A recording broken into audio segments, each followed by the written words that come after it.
श्वास लेना, अच्छा जब तक श्वास आ जा रही है तब तक व्यक्ति क्या माना जाता है? जीवित है, प्राणवान है। लेकिन जब श्वास बंद हो जाती है तो क्या कह देते हैं? ये प्राण से शून्य हो गया, प्राण रहित हो गया, अब इसने अपना शरीर छोड़ दिया, यानी आत्मा जो है वो अनंत की यात्रा पर चला गया। तो प्रथम सिद्धि हमको क्या देती है और हमको क्या सीखना चाहिए? हमको प्राणों पर विजय हम किस तरह से प्राप्त करें? संपूर्ण जीवन मनुष्य बिता देता है लेकिन वो यही नहीं समझ पाता है कि आखिर हम अपने प्राणों पर किस तरह से विजय प्राप्त करें। प्राण का अत्यधिक महत्व है। उपनिषदों में एक कथा आती है, वो मैं आपको जरूर सुनाऊंगी, और आख्यान यानी कथानक और कथाएं समझने के लिए होती है। जैसे आपने देखा होगा कि छोटे बच्चे को अगर आप कोई स्टोरी सुनाएंगे तो समझेगा, लेकिन दिखाएंगे तो ज़्यादा समझेगा, ज़्यादा अच्छे से समझेगा। देख करके समझना, सुन करके समझना, ये सब समझने की प्रक्रियाएं हैं। इस तरह से समझा जा सकता है। तो उपनिषदों में विभिन्न कथानकों द्वारा, विभिन्न दृष्टांतों द्वारा व्यक्ति को समझाया गया है। तो एक कथानक आता है कि एक बार सारी इंद्रियों में, यानी आंख, नाक, कान, 5 ज्ञानेंद्रियां, 5 कर्म इंद्रियां और 11वां मन, ये जो है इनमें लड़ाई हो गई। झगड़ा इस बात पर हुआ कि मैं श्रेष्ठ हूँ कि मैं श्रेष्ठ हूँ। आंखें कह रही हैं कि मैं बहुत श्रेष्ठ हूँ भाई, मैं देखती हूँ, यदि मैं न देखूँ तो व्यक्ति के जीवन में अंधकार भर जाए, बात ठीक है। कान कह रहे हैं यदि मैं न सुनूं, अगर मुझे सुनाई न दे तो व्यक्ति तक विचार सामग्री उसके मस्तिष्क तक पहुंचेगी ही नहीं, वो फिर बात आगे कैसे करेगा, कैसे समझेगा। कान अपना महत्व बता रहे हैं। वाणी कह रही है कि अगर मैं न बोलूं तो एक दूसरे से आदमी अलग कैसे जगाएगा, एक दूसरे तक अपने ज्ञान को पहुंचाएगा कैसे, विज्ञान को पहुंचाएगा कैसे। हाथ कह रहे हैं कि भाई मैं श्रेष्ठ हूँ, मैं सब कार्य करता हूँ। पैर कह रहे हैं मेरे बिना जीवन नहीं है। सारे झगड़ा कर रहे हैं, आपस में झगड़ा हो रहा है, मैं श्रेष्ठ हूँ, मैं श्रेष्ठ हूँ, लेकिन कोई भी निर्णय उनमें आपस में नहीं हो पा रहा है।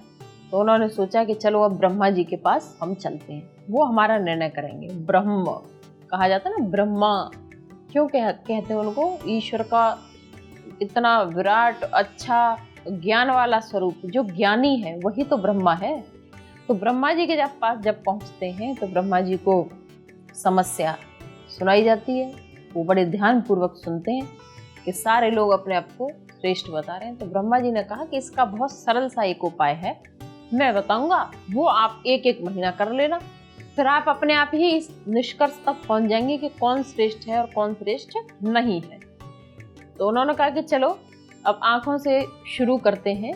आंखें जो है शरीर को छोड़ेंगी पहले।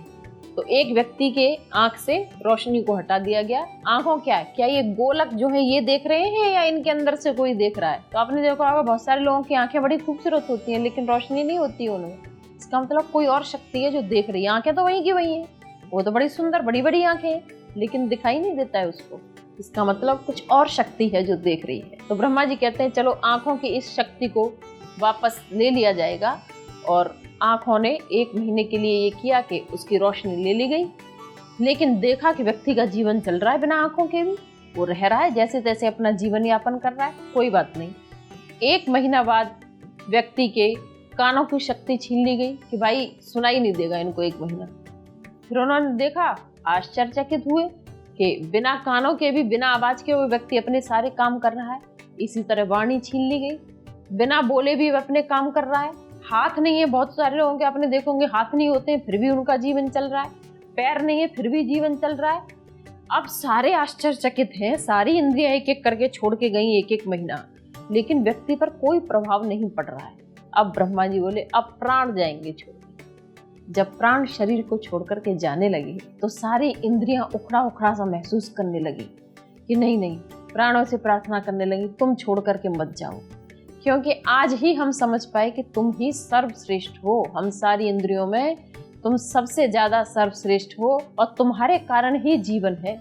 जब प्राण शरीर छोड़ते हैं, शरीर छोड़ के जब प्राण जाते हैं तो फिर किसी इंद्रिय का कोई महत्व वहां पर नहीं रह जाता है।